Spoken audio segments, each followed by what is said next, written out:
Hey guys, welcome to another video. It's Tristan, and today I'm going to be talking about Michelle Dee. That's the new Miss Universe Philippines who was crowned days ago, as well as what I think about her as for now when it comes to Miss Universe 2023. Some years back, she competed in Miss World where she ended in the top 12, and then last year, she was the first runner-up at Miss Universe Philippines, and then she gave one last attempt and was able to win the title. In this video, guys, I'll be evaluating and talking about her performance at Miss World and at Miss Universe Philippines. But before I get into it, I want to say please like the video, subscribe for more videos, follow on Instagram, and you can hit the super thanks down below so that way you help me reach more people and you don't miss out on any future updates.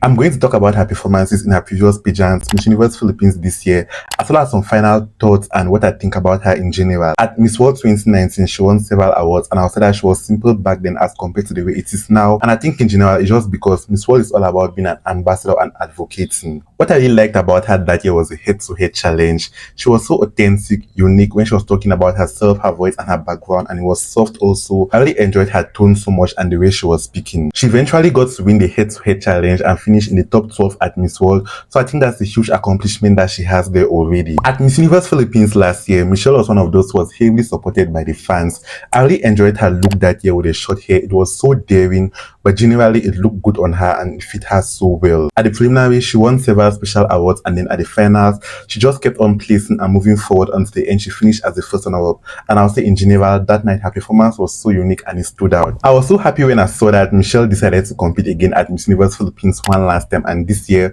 I really liked her so much, but at the challenges, I feel like she was not giving in her all. I think she was holding back a little, or maybe it's because the expectations for me personally was so high, because generally as a veteran, someone who has seen Michelle perform before, I was expecting a lot from her, seriously. And now in general, something that I really admired about Michelle this year was her changes in hair throughout the competition.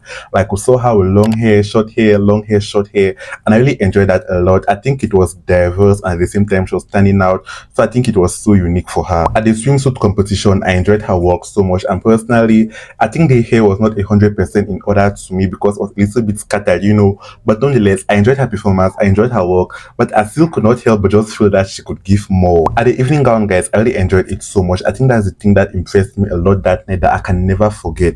Her work was so beautiful, the hairstyle, the makeup, the face, and then her poses and animations. I really enjoyed that a lot. I think that she was setting up her own shrine, and that moment was so iconic. She eventually won the Best in Evening Gown award that night, and I will say I wish that I see something like this at Miss Universe from her.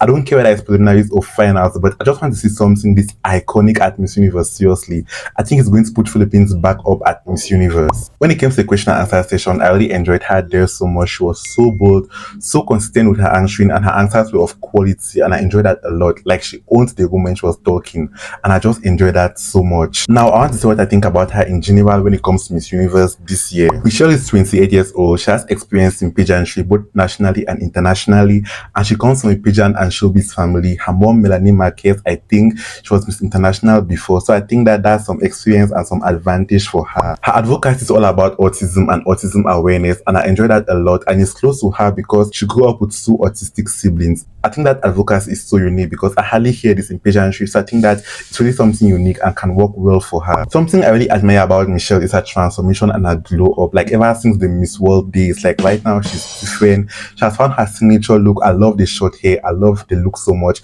I think right now Michelle is more beautiful than ever, and I enjoy that so much. I watched her interviews last year with Louis Potelet, and I also watched it this year, and I'll say her personality was so nice, so free, very welcoming and relatable. I enjoyed that a lot. And from that interview, I'll describe her as someone who is friendly, welcoming, relatable, and just nice to talk to. Seriously, when Michelle is talking to you or on interview or in person or casually, I think that she's so relatable, so free, but when she's on the stage, she's bold, she has authority, she has confidence, and I just like these changes so much. Like, she knows what to do and when to do it, and I enjoy that a lot. Another thing that I like about her pageant journey is her uniqueness, and that she's not someone who follows pageant trends, but rather she gets to set her own trends, and I enjoy that so much.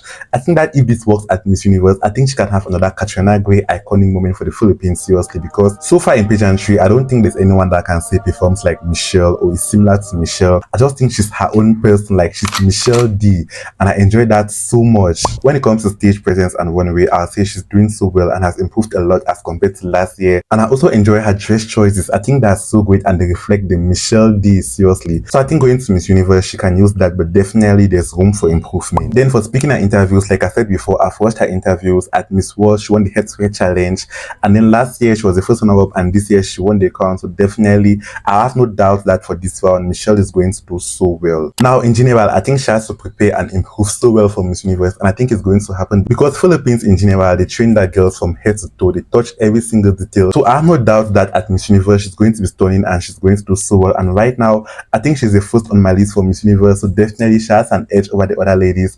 So going to the competition, I want to wish Michelle all the best. So guys, if you watched up to this point, please comment Michelle Universe down below. And while you're down there, please like the video, subscribe for more videos, follow on Instagram, and you can also hit super thanks down below. Thank you so much for watching. I'll see you in my next video.